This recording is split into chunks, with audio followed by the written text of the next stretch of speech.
Bueno, oremos, ¿les parece? Señor, queremos darte gracias por tu fidelidad, por tu bondad, por tu amor, Señor, para con nosotros. Gracias porque en esta mañana podemos venir, Señor, a adorarte, a exaltarte, a darte gloria, adoración. En esta mañana nosotros reconocemos que tú eres nuestro Rey, nuestro Señor, nuestro Creador, nuestro Padre. Así que por favor te pedimos que hoy dispongas nuestro corazón para ti. Permite que nuestro corazón se deleite en este día, Señor, en tu gran amor, en tu fidelidad, que tú conocerte, Señor, que conocerte a ti, que servirte a ti, que adorarte a ti, sea la alegría, el gozo de nuestro corazón. Por favor, permite que sea tu Espíritu, Señor, trabajando en esta mañana en nuestras almas, guiándonos al arrepentimiento, guiándonos a confiar en ti y a refugiarnos en esta mañana, Señor, en el poder de tu gracia y de tu amor. Así que suplicamos que en esta mañana nos asistas, que nos des un corazón, Señor, que te tema, un corazón que te ame, que te busque, un corazón, Señor, que viva para ti y que por gracia, Señor, nuestros corazones sean mudados, cambiados, nuestras motivaciones sean expuestas y que por gracia podamos acudir a Cristo y refugiarnos en Él y ser transformados por Él. Así que permite que hoy toda la gloria, la honra, la alabanza, oh Dios, sea a ti, al Dios Trino, al único Dios verdadero, y que por gracia en este tiempo nosotros seamos edificados y enseñados por ti. Así que te damos gracias y te oramos en Cristo Jesús, Señor nuestro. Amén. Muy bien, ¿en qué estamos nosotros? Está oscuro, muchas gracias, Dios me la bendiga. Muchas gracias. Sí, ya me acordé. Yo dije, falta algo. Falta el día 1. Y dijo Dios. Sí, muy bien. Bueno, estamos estamos estudiando el libro de Greg Gifford, del corazón y los hábitos, y entramos a la clase número 3, que corresponde con el capítulo número 3 del libro. En esta sección, él pretende abordar todo lo que es el corazón. ¿Listo? Entonces, para hacer un resumen, en la clase 1 nosotros hablamos de avivar la llama por medio de la práctica frecuente. Entonces, es Dios quien por su espíritu prende la chispa en nuestro corazón. Y Él pone el deseo de agradarlo y de glorificarlo. ¿Qué tenemos que hacer nosotros? Bueno, ejercitar los hábitos, desarrollar estos hábitos a través de la práctica, confiando y descansando en la gracia de Dios, quien es Él, quien va a transformar nuestros deseos, nuestro corazón, para que nosotros practiquemos hábitos piadosos. Ese es el punto. En la clase 2 hablamos un poquito de la definición. Entonces hablamos de los hábitos de manera mecánica, como lo ve un poco el mundo, como una acción. Los hábitos son acciones, y después lo tratamos un poquito a nivel de cómo lo veían los puritanos, desarrollándolo desde Aristóteles, que él lo vio como una formación del carácter. Eso fue un poquito lo que hablamos. Los hábitos nos ayudan a formar el carácter. Entonces, para iniciar año, yo les animo a que puedan pensar, bueno, ¿en qué hábito nosotros necesitamos trabajar para que nuestro carácter cristiano pueda crecer, para que nuestro carácter cristiano pueda madurar? Entonces, algunos necesitamos ejercitarnos más en la gratitud, en la generosidad, en el servicio, en la humildad, en no hablar mal del prójimo. La idea es empezar a pensar qué hábitos yo necesito empezar a incorporar en mi vida para que también por la gracia de Dios y por la ayuda del Espíritu Santo mi carácter sea transformado. ¿Listo? Vamos hoy a hablar un poquito. Yo creo que esta va a ser más una clase como de repaso en muchas cosas que nosotros hemos visto, porque el punto focal en la construcción de hábitos es el corazón, Entonces, si nosotros miramos la literatura de los hábitos que hay hoy en día, esta literatura sobre los hábitos, como lo dice la diapositiva, la mayoría de los libros sobre hábitos de líderes empresariales, sociológicos, se centran principalmente en el desarrollo del hábito, es decir, el cómo. Pero muy pocos hablan de la razón o la motivación, que es lo que sería el por qué. ¿Por qué yo quiero desarrollar este hábito? Entonces la mayoría se enfoca en cómo nosotros desarrollamos cualquier hábito, el que sea, y se desconoce o se deja de abordar el por qué desarrollamos este hábito. Entonces, hay algunos libros famosos, por ejemplo, acerca de los hábitos. Está, por ejemplo, el libro Hábito Atómico creo que es, o las 7 características de la gente altamente eficiente. Son libros bestseller en lo que respecta a los hábitos. Y cuando uno lo miran, básicamente la enseñanza de la construcción de hábitos se enfoca en la manera como se construye el hábito de manera fisiológica. Entonces, por ejemplo, ellos dicen, primero tienes que tener como, más o menos es la construcción, ¿no? El anhelo es como la motivación, por así decirlo.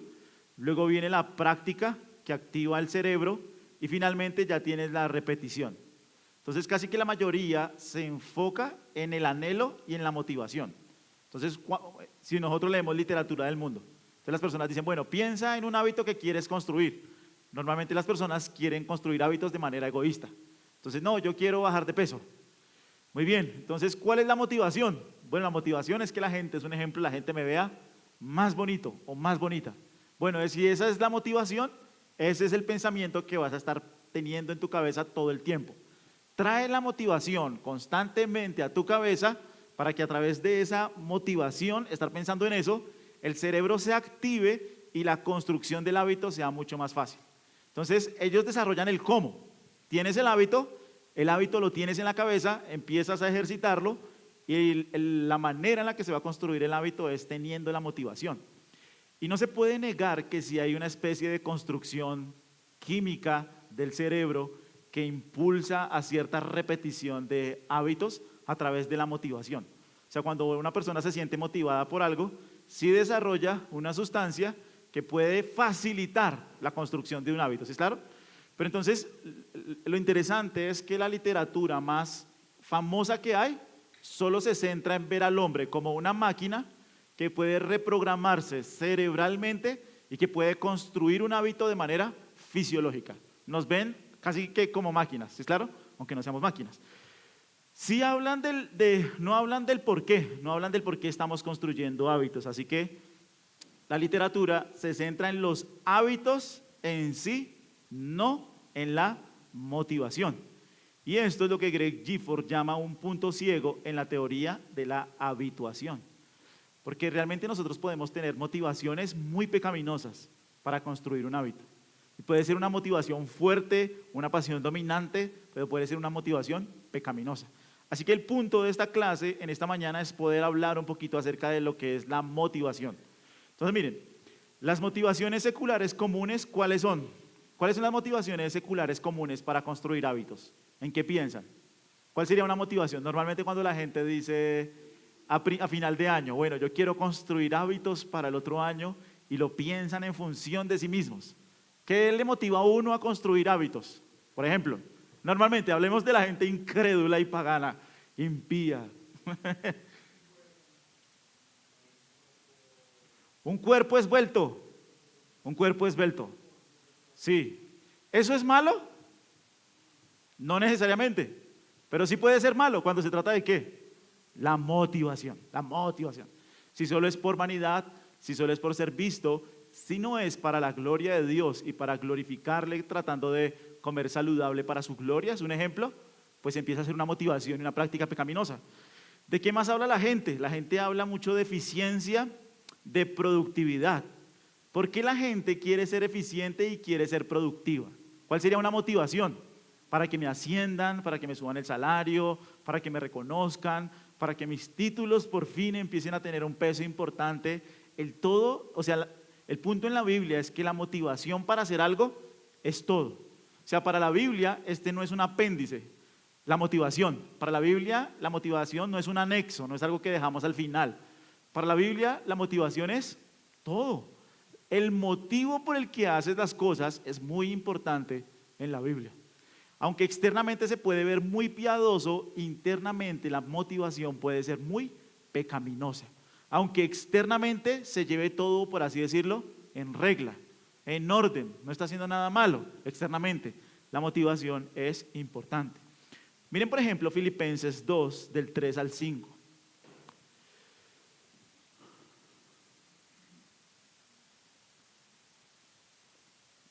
¿Quién nos ayuda? Filipenses 2 del 3 al 5.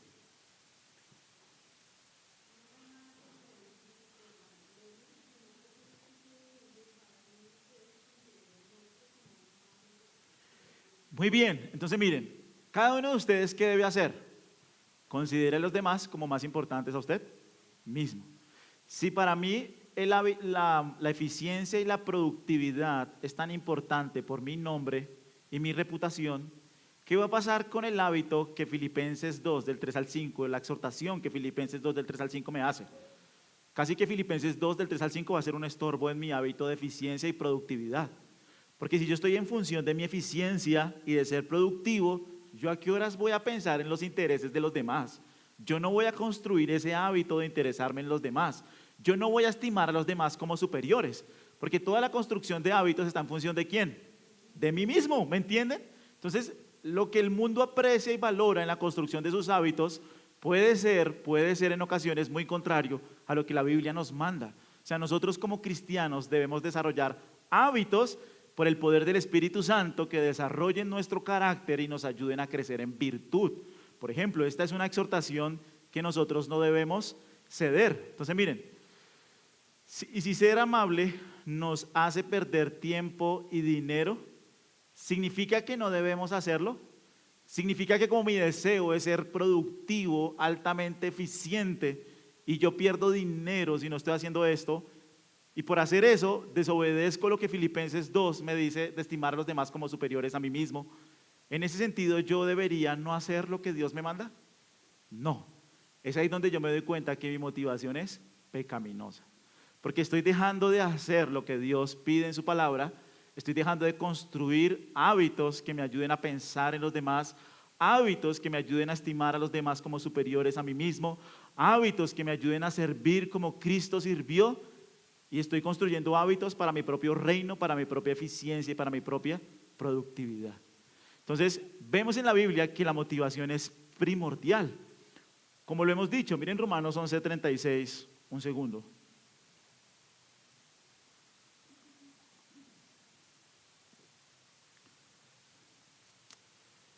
Romanos 11:36, ¿qué dice?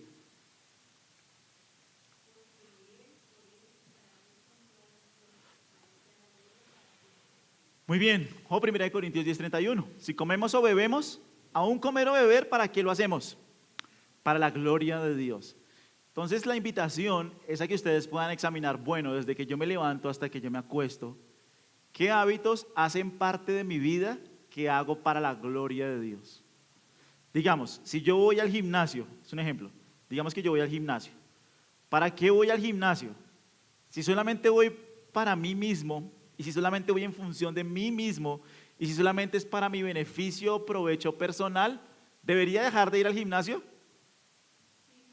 ¿Sí? No.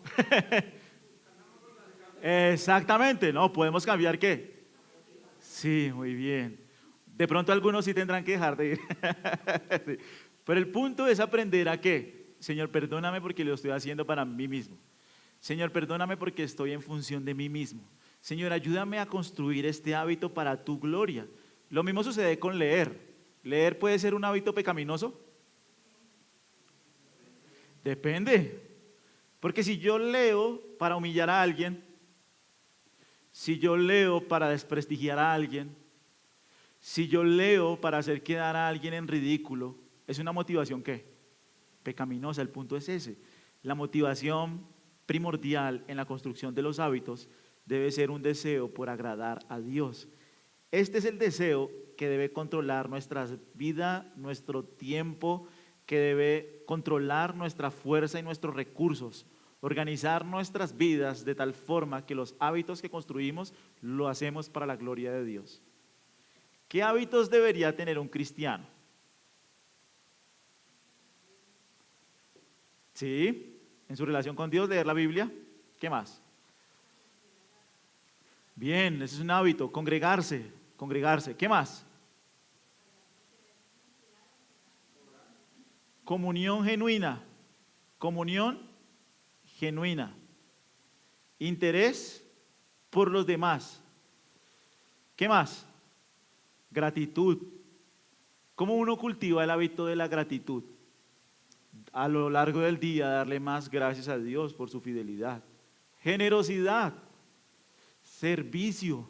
¿Me entienden? O sea, que nosotros prioricemos lo que la Biblia llama como primordial y empecemos a construir hábitos en función de esos. Hospitalidad. hospitalidad. ¿Cómo construimos la hospitalidad? Bueno, entendiendo que es un principio que Dios me manda a ser hospitalario y que debo empezar a invitar personas a mi vida, a mi casa, a abrirme, porque Dios lo pide, ese es el punto. Construimos hábitos en función de agradar a Dios. Si tenemos hábitos que están en función de nosotros mismos, si son pecaminosos, si son hábitos pecaminosos, nos arrepentimos y los abandonamos. Si son hábitos buenos, por ejemplo el hábito del orden, estamos tratando de que entiendan. Ser ordenado es bueno, externamente es bueno, ¿cierto? Pero depende de la motivación. Si para mí el orden es lo que me trae paz, ahí es una motivación pecaminosa, porque no es el orden lo que me trae paz. ¿Quién es que me da paz? Es Dios por medio de Cristo en el Espíritu, quien le da paz al corazón. ¿Sí me entienden? No es el deseo del orden y del control de tener todo ordenado lo que me hace a mí, aunque es una buena práctica, si yo lo hago con la motivación de que nada esté fuera de control y de que sea para mi paz y mi descanso, lo estoy haciendo con una motivación pecaminosa. Lo mismo el desorden. ¿El desorden es pecaminoso? ¿Qué creen ustedes? ¿El desorden es pecado? ¿Sí es pecado? ¿Dónde dice que es pecado?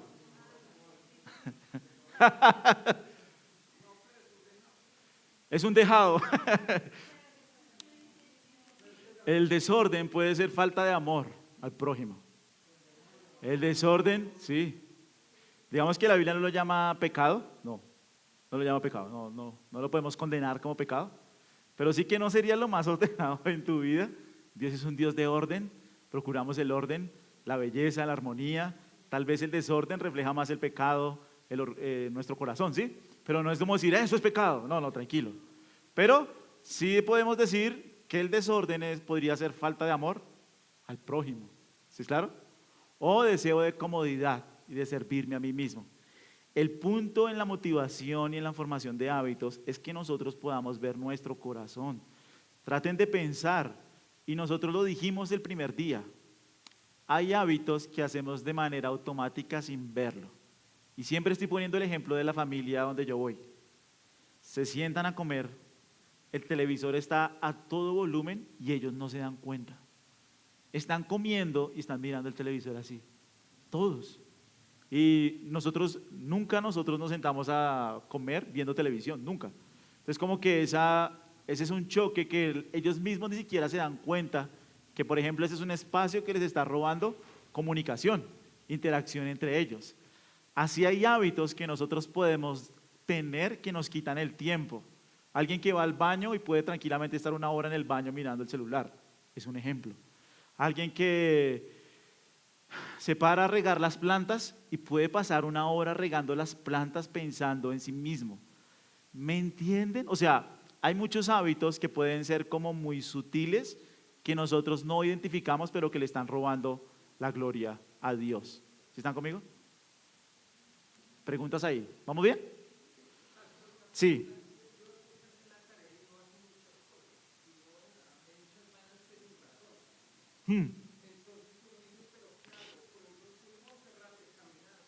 Bien.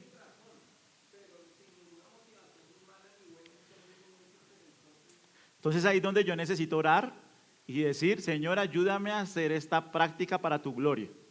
Un ejemplo, si yo estoy subiendo a Monserrate, puedo empezar a contemplar, ¿qué? Es un ejemplo. La naturaleza, wow, Señor, tu belleza, tu perfección, mi debilidad. Sí, sí, ese es un buen punto, mi debilidad. Puedo empezar a contemplar los cielos, como el Salmo 19 dice que los cielos cuentan la gloria de Dios. Puedo estar orando internamente mientras subo, Señor, ayúdame a crecer. O sea, la idea no es dejar de hacerlo, pero es empezar a enfocarme en Dios. Esta práctica lo hago para la gloria de Dios, ¿sí? Es ir construyendo nuestra mente y nuestro corazón por el poder del Espíritu en función de eso. No sé si alguien tiene alguna pregunta ahí. ¿Todos tenemos motivaciones? ¿Sí o no? ¿Hay alguien sin motivaciones? ¿Qué creen ustedes? ¿Hay gente sin motivación? ¿Aún los que parece que no? Sí. ¿Sí? Todos tenemos motivaciones. ¿Por qué todos tenemos motivaciones? Porque el corazón del hombre no es pasivo. No es pasivo. El corazón se describe como una fuente intencional. Aún las personas que se ven sin esperanza tienen una fuente intencional donde todo lo que querían se perdió. Por eso están sin esperanza. Porque todo lo que querían se perdió. Pero es activo, está buscando, no es pasivo. Entonces las motivaciones son importantes porque todos tenemos motivaciones. Solo es cuestión de si son buenas o si son malas. Ese es el punto. Podemos estar motivados por el éxito profesional o por una insatisfacción con quienes somos. Si a mí lo que me motiva es el éxito profesional, mis hábitos van a ser en función de ¿qué? Cómo ser más eficiente, cómo ser más productivo, cómo ser mejor en mi trabajo. ¿Eso está mal? ¿Desear ser mejor en el trabajo? Depende, ¿sí o no? Depende. Si lo estoy haciendo para mi gloria, para mi nombre, para mí mismo, sí, está mal. ¿No? Arrepiéntete de ese deseo idolátrico. Entonces podemos estar motivados por el éxito o, por ejemplo, cuando se habla del cambio físico, por una insatisfacción con quienes somos. Entonces mi motivación para hacer ejercicio es que yo me paro en el espejo y digo, soy muy feo, soy horrible, soy el más gordo de todos en la iglesia, porque a mí tengo que hacer ejercicio. Entonces, aunque la práctica externa es buena, la motivación interna es pecaminosa. En la construcción de hábitos, el corazón lo es todo. La Biblia enseña que hacemos las cosas que hacemos debido a lo que ocurre en nuestro corazón inmaterial. El corazón es activo, el corazón desea, el corazón no es pasivo. El corazón no sencillamente está ahí observando, mirando qué va a suceder, no. El corazón tiene motivaciones y su vida la mueve en función de las motivaciones que tiene, ¿vale? Preguntas. ¿Qué es el corazón en la Biblia? ¿Qué es el corazón en la Biblia? La mente, dicen algunos. ¿Qué más? Aquí hay una llama. Aquí hay un dedito apuntando a algo. ¿Qué creen que es el corazón? En nuestro mundo, cuando nosotros hablamos del corazón, la gente ¿en qué se enfoca? En el amor, en los sentimientos, y piensan que el corazón es algo romántico. Bueno, en la Biblia no, el corazón no se ve así. Lo hemos dicho, ¿no? En la Biblia, la parte emocional se hablaba de los intestinos. O sea, cuando alguien tenía como algún sentimiento hacia alguien, no se menciona el corazón, se mencionaban los intestinos. Decía un profesor, o sea, en la época de Jesús, si uno iba a una tienda a comprar una carta para alguien, no venía un corazón, venían ¿qué? Los intestinos, algo así, porque los intestinos es la fuente de la motivación, porque se sentía aquí. ¿Han escuchado eso de tengo mariposas en el estómago? Bueno, así es, la Biblia habla de los, por eso dice que Jesús se compungía hablando de sus intestinos, es una palabra griega fuerte. El corazón en la Biblia no son las emociones. El corazón en la Biblia es el centro de gobierno de una persona. De hecho, la Biblia dice, ¿cuál es su pensamiento en el corazón? Tal es él. Lo que un hombre es en el corazón, eso es él. Por eso se habla del corazón. En la Biblia muchas veces el corazón, se mencionan versículos donde se habla del corazón que piensa, se habla del corazón que desea y se habla del corazón que elige. El corazón no es una parte de nosotros, es la totalidad de nuestro ser. El corazón refleja la unidad de nuestro ser interior de forma simple y la complejidad de forma exhaustiva. Así que cuando en la Biblia hablamos de las motivaciones del corazón, hablamos de todo lo que la persona es, todo lo que la persona desea, piensa y elige. En la Biblia el corazón es el centro de control de nuestra vida e influye en todo lo que hacemos. ¿Preguntas ahí? Miren Proverbios 4:23. ¿Quién nos ayuda? Ahí está en el...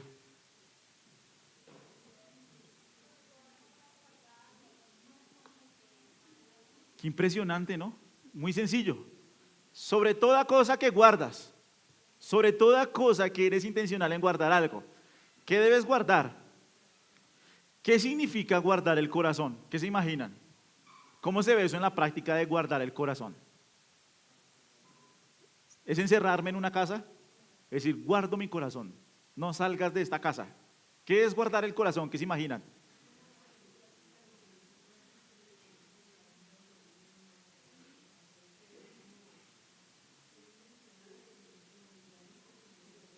Meditar en lo bueno. Muy bien. Meditar en lo bueno. Aquí se enfoca más en la mente. Sí, muy bien. ¿Qué más es guardar el corazón? Meditar en lo bueno. Pero en lo que estamos hablando, ¿qué sería? Sí.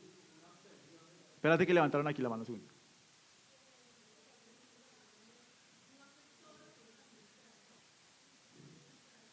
Pararlo. Dile stop. Dominio propio. Sí.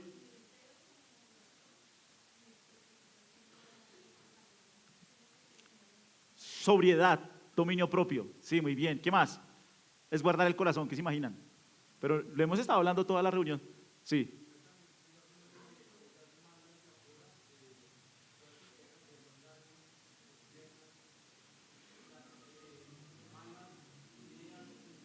Sí. Inf- no conformarme a este siglo. No conformarme a este siglo. Muy bien. Pero principalmente, ¿qué es? La motivación. Si estamos hablando de motivaciones. ¿Cómo guardo el corazón? Guardarlo de hacer todo para la gloria de Dios. Así es que el corazón se guarda. Me guardo de, digamos, si yo voy a leer un libro de teología, Señor, voy a guardar mi corazón de leer este libro para mi propia gloria, para destruir a otros, para humillar a otros. Solamente quiero hacerlo para que tu nombre sea glorificado. Señor, voy a lavar la loza. ¿Para qué vas a lavar la loza? Señor, para la gloria de tu nombre, para que este corazón cómodo crezca en servicio, crezca en amor por ti. Ayúdame a ser servicial. Voy a ayudar en la iglesia con alguna cosa. ¿Voy a ayudar para qué? ¿Para que los demás me vean? No, voy a servir, Señor, para que tu nombre sea honrado y para que a través de esta práctica yo esté amando genuinamente a mis hermanos. Voy a ser hospitalario, sí, ¿para qué? Para tu gloria. Y lo dijimos hace 8 días. Esta construcción de hábitos al principio puede doler o todo debe surgir del deseo. A veces tiene que doler.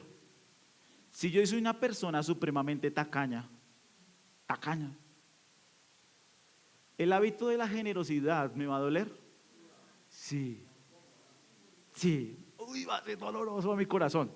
¿Cómo puedo construir? Es un ejemplo. ¿Cómo puedo construir el hábito de la generosidad? ¿Cómo? Dando, pero ejemplos.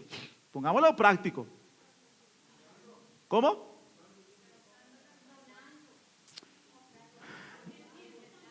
Invitando a un hermano a comer. Invitando a un hermano. Un hermano, sí, sí. A la fragata. A la fragata giratoria. No, cosas pequeñas. Voy a invitar a un hermano a comer. Voy a comprar un mercado para alguien. Voy a dar sin que nadie sepa. Digamos esas 3 cosas. Pim, pim, pim. Las puse. Empiezo y invito al hermano a comer, digamos. Y en la cena a mí me empieza a doler el corazón. Mi platica. Esta platica podría servirme para el ahorro que estoy haciendo. Si yo empiezo a pensar así, ¿qué tengo que hacer en ese momento donde estoy construyendo el hábito? ¿Qué debo hacer? Suplicarle al Señor, Señor, perdóname porque es mi tacañería, es mi codicia, es mi avaricia que está pensando así. Dame la gracia de hacerlo con amor. Sí. No sé si a la primera le salga, pero el punto es ese. ¿Estoy haciendo qué? Estoy pidiéndole al Señor que Él cambie mi corazón. Si yo soy una persona que se queja por todo, ¿qué tiene que aprender a hacer? Gratitud. Y así en el principio pueda doler en el corazón, pueda ser difícil. Nosotros estamos suplicando al Señor que nos ayude por gracia a cambiar nuestro corazón. Por ejemplo, la Biblia dice, cada uno dé como propuso en su corazón. No den por tristeza, no den por necesidad, porque Dios ama al dador alegre. Es posible, yo creo que a la mayoría le pasó, que al principio cuando empiezan a ser generosos con la obra del Señor les duele, o nos duele, empieza a ser difícil. Pero después el Señor, por gracia y por medio de su Espíritu, empieza a cambiar el corazón, para que sea algo más genuino y verdadero. Ese es el punto. Sobre toda cosa guardada significa que estamos revisando y examinando nuestro corazón, para que nuestro corazón esté haciendo todo para la gloria de Dios y no para nosotros mismos, porque el corazón es una fuente del cual mana la vida, es una fuente activa. Donde estén nuestros deseos, allá va a ir nuestro cuerpo, allá va a ir nuestro ser. Donde esté nuestro corazón, allá va a estar, va a seguirlo, va a estar en función de eso. Así que estamos constantemente examinando las motivaciones, las actitudes de nuestro interior, porque la Biblia enseña repetidamente la centralidad del corazón en todo, lo que hacemos. Es fundamental. Nuestra santificación va a ser imposible sin esta práctica. Si yo solo enfoco la santificación en actos externos y no en la cuestión del corazón interna, estoy construyendo verdaderamente hábitos para la gloria de Dios. La práctica externa debe estar acompañada de la piedad interna. Y si la piedad interna no está, no significa que abandono la práctica piadosa, sino que le suplico al Señor que por medio de su Espíritu, como lo dice Filipenses 2, 12 y 13, que Él ponga en mí el querer como el hacer por su buena voluntad. Miren la Biblia. Filipenses 2 del 12 al 13.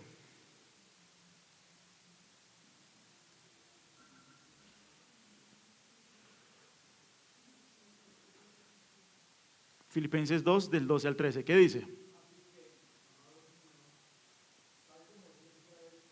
Uh-huh.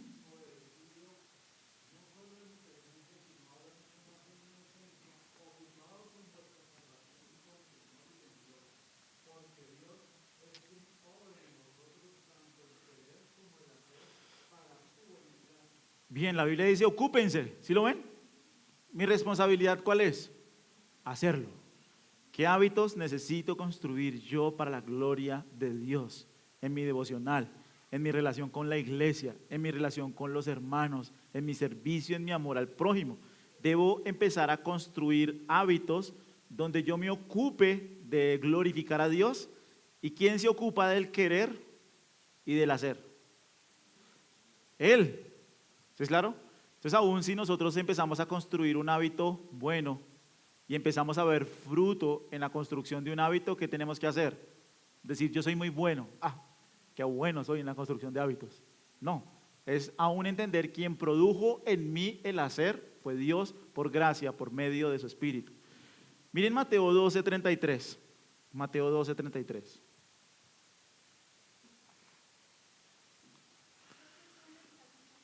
Buena voluntad le agradó a él. Mateo 12:33. ¿Qué dice? Sí.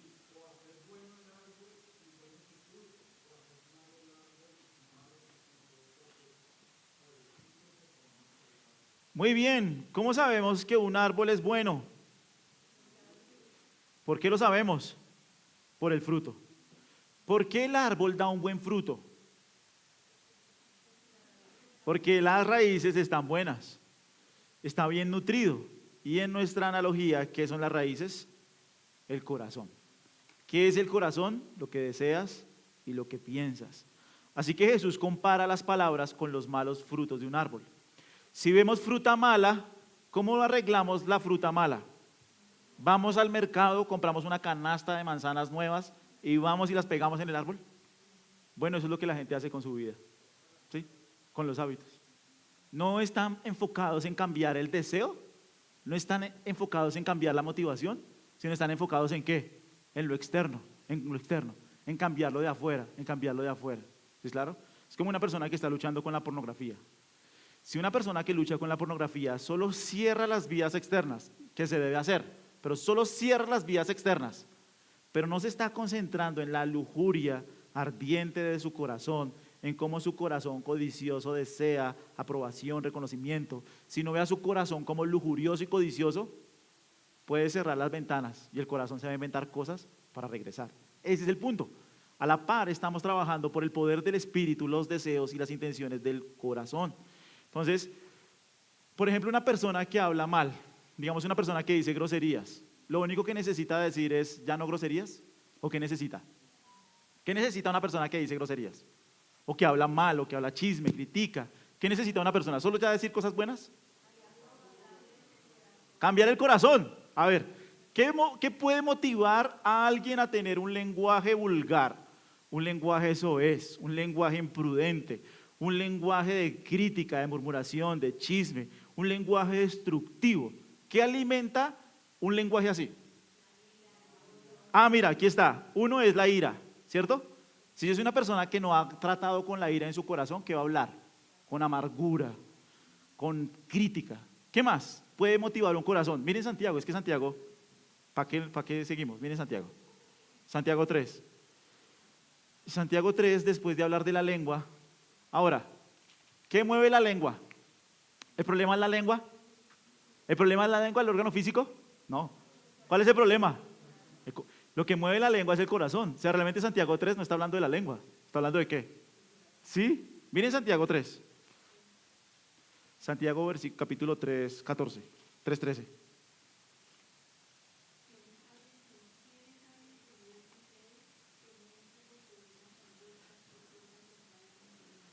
Sí, pero mira esto. Después de la lengua, ¿qué dice? 14. Pero si tienen ¿qué? Celos amargos. ¿Qué es celos? Envidia. ¿De dónde surge la envidia? De la codicia. Si tienen celos amargos. ¿Y también qué? Ambición personal. ¿Cómo se llama eso? Orgullo. Soberbia. El problema de la lengua no es solamente, bueno, ya voy a dejar las groserías, voy a dejar las groserías, no. El problema de la lengua es que el corazón debe cambiar para no ser altivo, para no ser orgulloso, para no ser envidioso, para no estar enojado. Miren el 15, esta sabiduría no es la que viene de lo alto, sino que es como terrenal, natural, diabólica, porque donde hay celos y ambición personal, allí hay confusión y toda cosa. Este pasaje me encanta, miren el 17. Pero la sabiduría de lo alto, la que viene de Dios, la que Dios nos da, ¿qué es?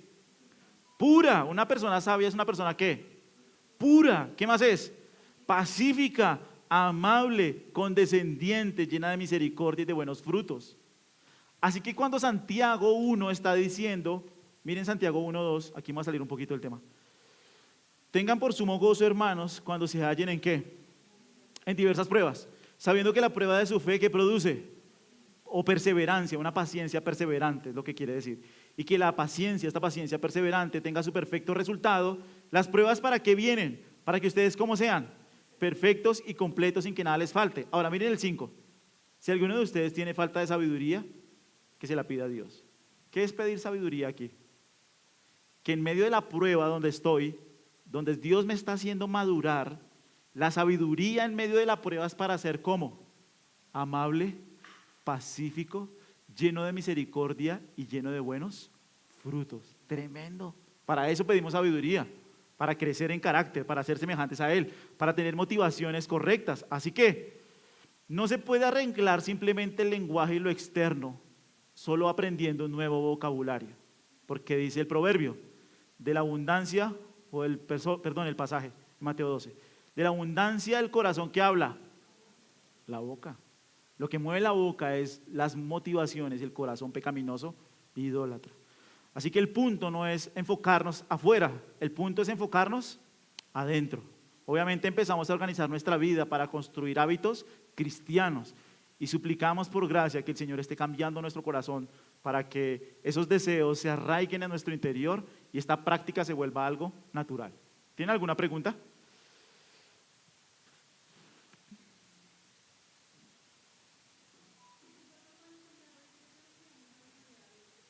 Sí.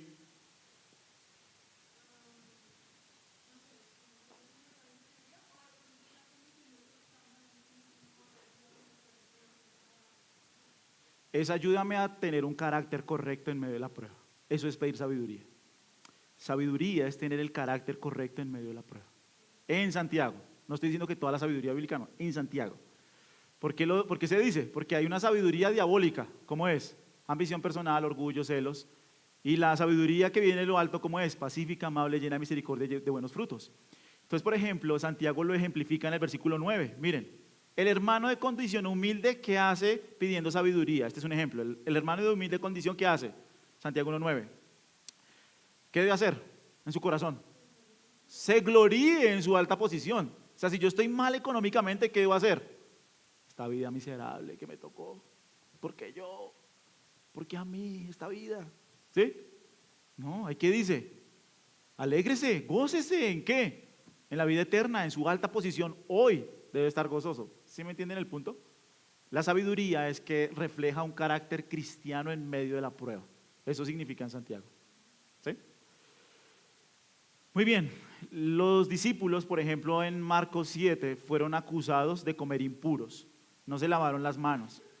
¿Qué les enseñó Jesús? Las cosas externas no contaminan a una persona. Lo que contamina, ¿qué es? lo que sale de adentro. La fuente de todo mal es el corazón del hombre, es la fuente de todo mal. Porque dentro del corazón de los hombres, ¿qué salen? Los malos pensamientos, los adulterios, las fornicaciones, todas estas maldades dentro salen y contaminan al hombre. El corazón está en el centro de todo lo que hacemos. ¿Listo? Esta comprensión del corazón es esencial para entender los hábitos.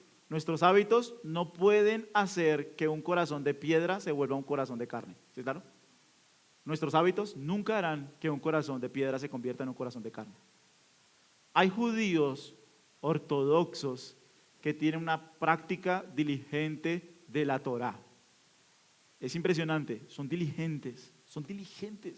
Cuando yo estuve en Israel, ahí impresionaba el día del Señor, era una cosa impresionante. Externamente, ellos, algunos, los que pueden, separan una casa, este día no vamos a hacer nada, contratamos una empleada para este día dedicarnos y centrarnos solamente en este día, pero todo es una práctica que externa, porque el corazón de ellos no se les ha quitado el velo para que vean a Cristo, porque el corazón de ellos sigue siendo un corazón de piedra.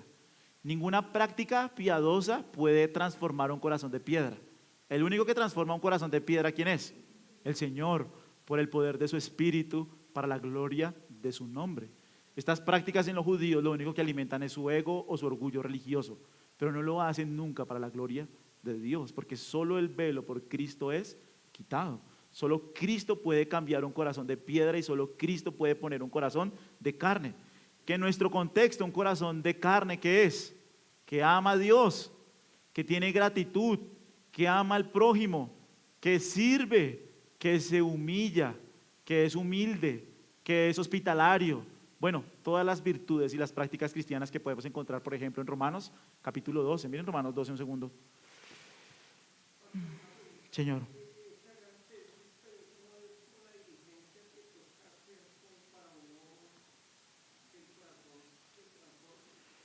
Pero solo el hábito no lo cambia.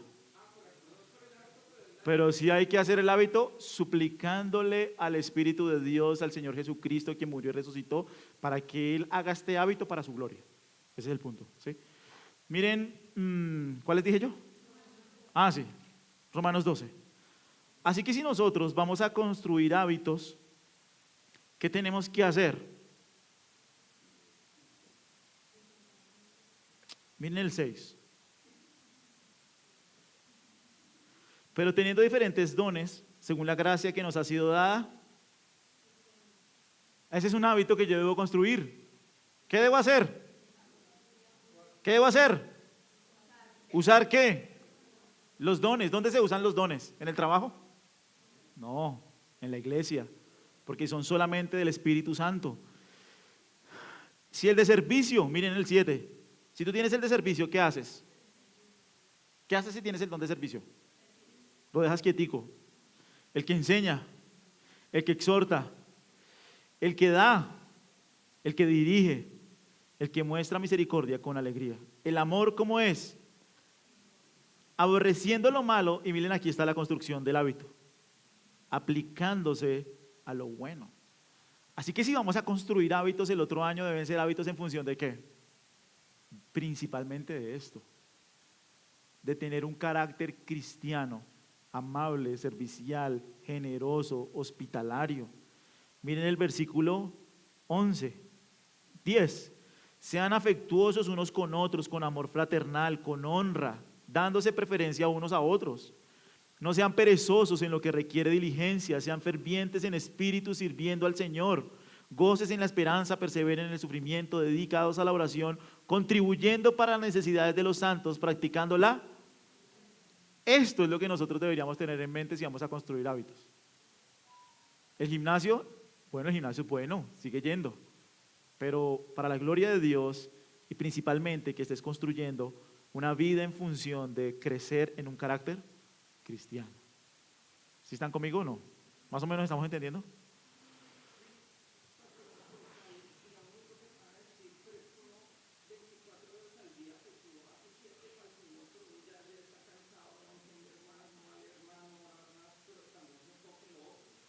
Sí.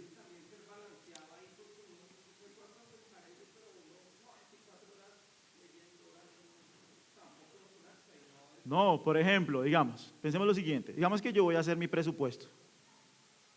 ¿Presupuesto es una práctica espiritual o mundana? Hacer el presupuesto de uno. No, porque hace parte de la mayordomía del corazón, ¿sí o no?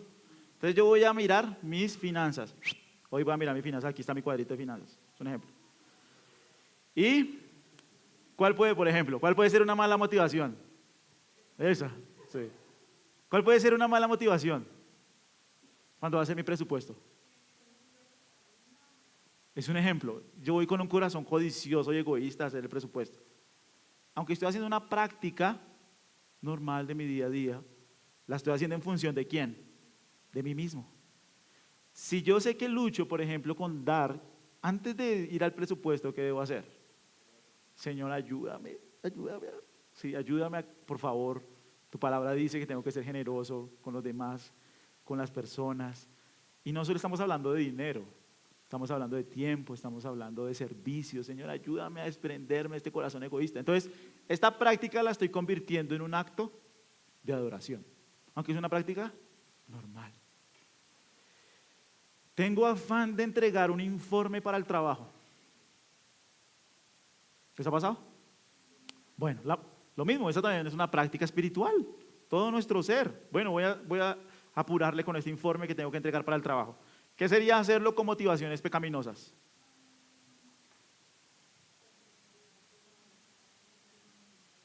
Por reconocimiento, muy bien. Por miedo, me van a echar. No, no, arrepiéntete. ¿Por qué debería hacerlo? Quiero hacer rápido para hacer luz en medio de este trabajo y para darte la gloria a ti, no para mí mismo.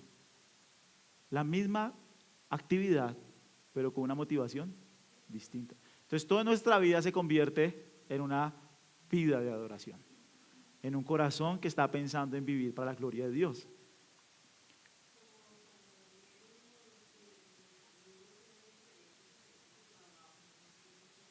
Lo hacían para Dios.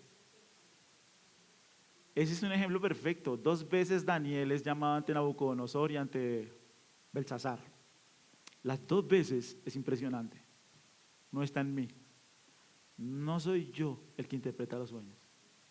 Es Dios. Y externamente uno podría decir, no, si es Él. Él es el que interpreta. No, él decía, no soy yo, es Dios. Ese es un ejemplo bueno. Daniel aún en su trabajo todo lo hacía para la gloria de Dios. ¿Sí?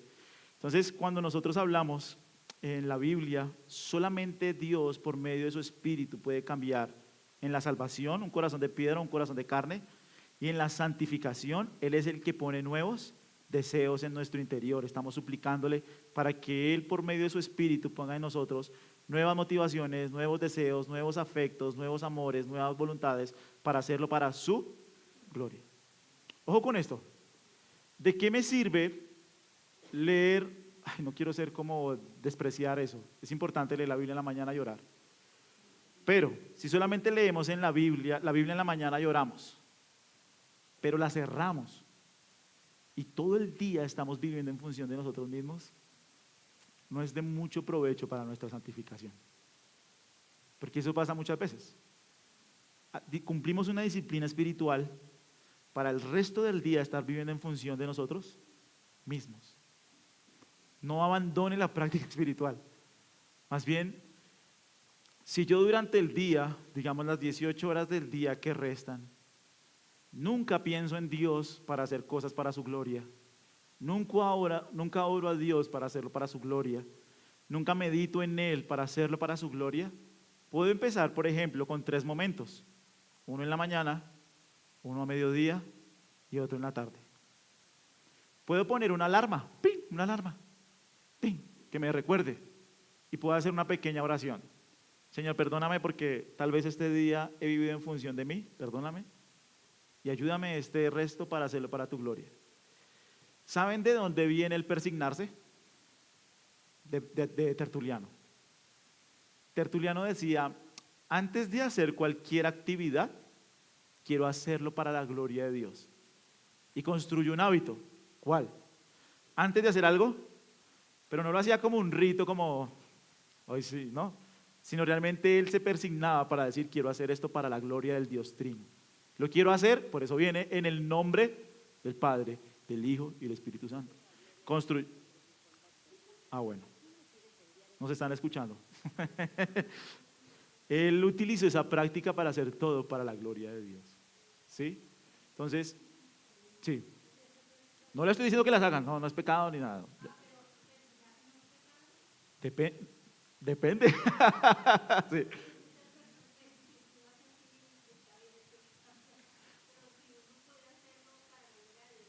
¿Sí?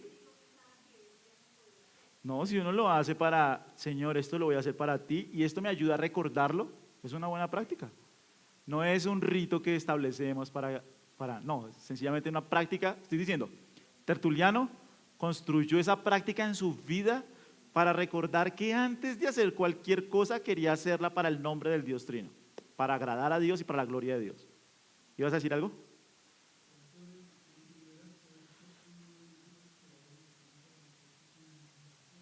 Sí, un ejemplo.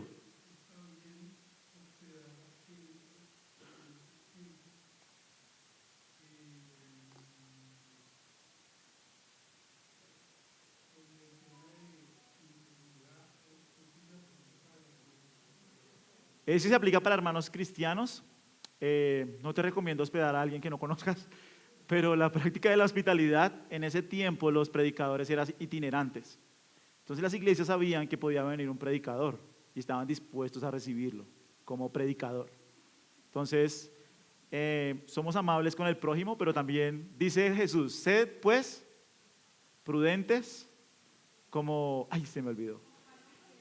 Sed pues, ustedes me entienden el versículo. Habla de esa combinación de sabiduría, pero también cierta perspicacia, astucia para saber no ceder ante el mal. Pero en 1 Pedro 4 es la práctica de la hospitalidad entre hermanos, que es algo que nosotros debemos desarrollar, ¿sí?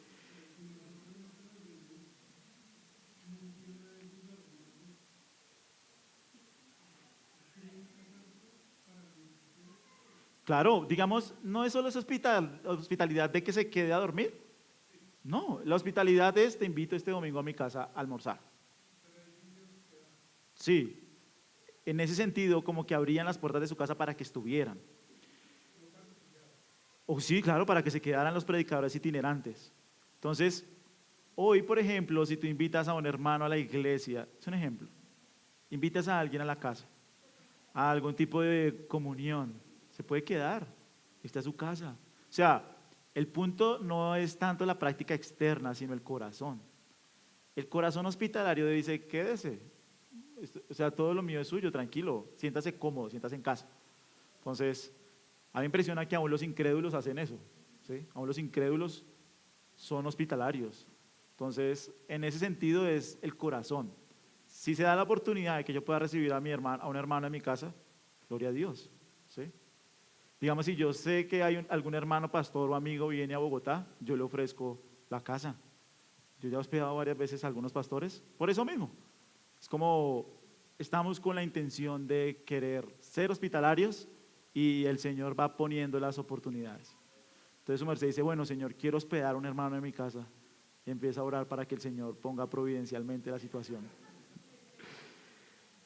Hablamos hace 8 días, no nos vamos a detener mucho porque hace 8 días hablamos de los hábitos implantados. Entonces el hábito, habitus, viene, recuerden que es un término que venía desde Aristóteles y básicamente habla de la formación del carácter. El único que puede formar el carácter es Dios por medio de su Espíritu. Pero nosotros también somos diligentes en la práctica de este hábito, ellos lo llamaron hábito sobrenatural, porque viene del Espíritu, o implantado porque Él es el que lo pone. ¿Listo? Por ejemplo, John Owen decía, el Espíritu Santo obra en ellos para que sus mentes, sus voluntades y afectos posean un hábito y principio y disposición sobrenatural y piadoso. ¿De qué? De vivir para Dios. Esto es la santidad. ¿Cómo eres más santo? Vive para Dios. No por miedo, no por mi seguridad, no por aprobación, no por el que dirán. Todo lo quiero hacer, Señor, para ti. Al definir los hábitos debemos incluir disposiciones, actitudes del corazón que inclinan a una persona a la práctica frecuente. Por eso en la crianza Una cuestión muy importante es la actitud con la que lo hace. Si la persona obedece, pero lo hace con mala actitud, debe ser corregida. Mientras se puede, ya llega un momento que ya no se puede. Pero mientras se puede, la actitud con la que el niño hace las cosas es muy importante. Es más importante lo interno que lo externo. ¿Sí, claro? No hagas eso con mala actitud. Como que recoge eso. No. Debe ser corregido, ¿sí? Por esto mismo, porque si un niño solamente se porta bien de manera externa, puede acostumbrarse a la hipocresía. ¿Sí me entiende? La hipocresía es que ya en otro lugar, ahí sí como dice el pasaje, fluye del corazón. El temor del Señor es un hábito implantado por el Espíritu Santo. Es un cambio de corazón que lleva a un cambio de acción. ¿Listo? ¿Cuál es el propósito? Bueno, no es empezar a usar el término hábito implantado o hábito sobrenatural. Es que nosotros, dice el libro, aprendamos que la razón, la motivación por la que desarrollamos hábitos es más importante que el desarrollo de los hábitos en sí. ¿Sí? Más importante es que la motivación. ¿Por qué voy al Transmilenio? ¿Cuál sería una buena disposición de corazón? Al Transmilenio. Digamos, esa sería una mala motivación. ¿Qué es una buena motivación? Es un ejemplo, traten de ayudar para que lo veamos en la práctica. Por amor. Claro. Exacto.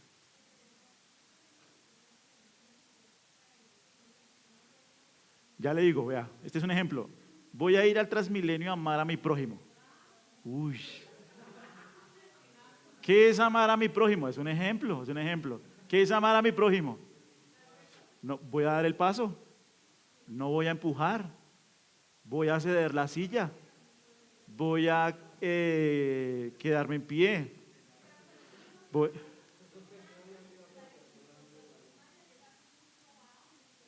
Sí, muy bien, y esto yo lo hago, amo a mi prójimo para que Dios sea glorificado. ¿Sí lo ven? Es un ejemplo. El punto es que vamos al mercado, vamos al mercado, vamos a hacer mercado. ¿Para qué voy al mercado? ¿Con qué intención voy? Señor, voy con la intención de glorificarte con mi presupuesto. Ya hice un presupuesto, Señor, y es para tu gloria. No voy a excederme echando cosas que no tengo que echar, porque no quiero alimentar, es un ejemplo, mi codicia, mi insatisfacción. Esto que estoy poniendo son ejemplos, ya cada uno tiene que decir, bueno, cuáles son los hábitos que yo tengo, pero puede empezar por una cosa, Digamos, yo voy a construir el hábito de la gratitud. Entonces voy a, durante el día, ser más agradecido con Dios, con las personas que Él pone a mi trabajo, con mi trabajo, más agradecido con mi trabajo, más agradecido con lo que tengo, gratitud, generosidad, servicio, paciencia, la paciencia. Y Santiago es muy bravo. Santiago 1:17 dice que en la ira del hombre no obra la justicia de Dios. ¿Sabes yo cómo lo entendía? Hasta esta semana caí en cuenta. Yo lo entendía que cuando un hombre se enoja, la justicia de Dios no se va a vengar. Así lo entendía yo. La ira del hombre no obra la justicia de Dios. Entonces es como que si tú te enojas, no vas a dejar que Dios traiga justicia. No, no es eso. Porque cuando se mira en el original, es que si usted es una persona enojada, nunca va a poder crecer en un carácter justo. Bravo. Si es una persona que se aira frecuentemente, nunca va a poder crecer en un carácter justo.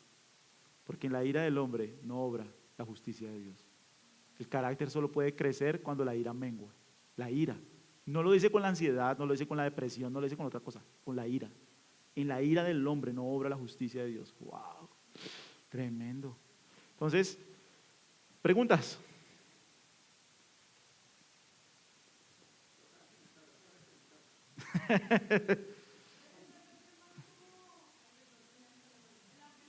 Digamos, puedes construir ese hábito. Sí, sí, sí.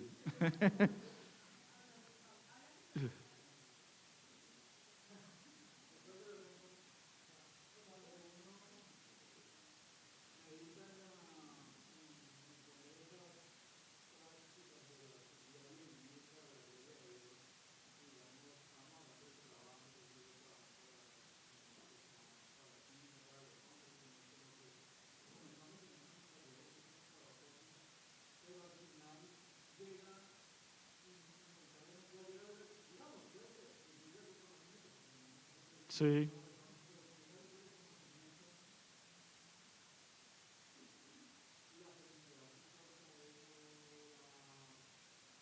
Satisfacción. Depende.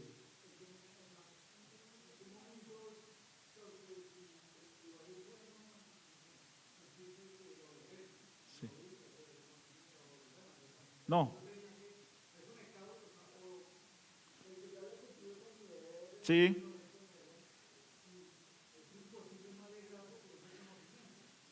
Depende de la alegría. ¿Alegrarse es malo? Lo hemos dicho. Claro, depende. Si yo me alegro de que al vecino se le cayó la casa, está alegre, serio, está feliz. Pues es una felicidad pecaminosa, ¿sí? Entonces en este caso depende. Si yo estoy feliz con la satisfacción de que el Señor fue glorificado, de que estoy siendo luz y lo estoy haciendo para la gloria de Dios, eh, es una buena alegría.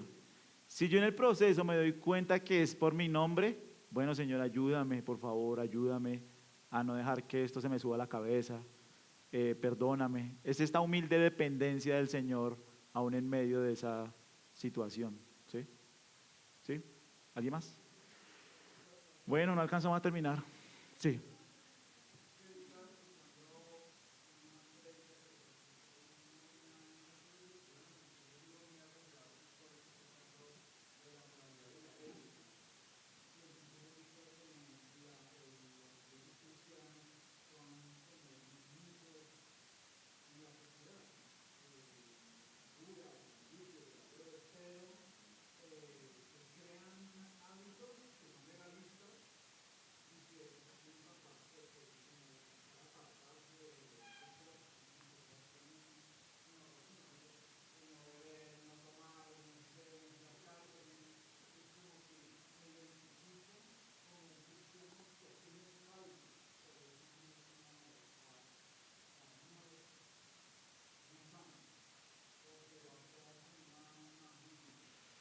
Yo creo que ahí él está entrando en una línea que no le toca, porque ahí es una cuestión de conciencia.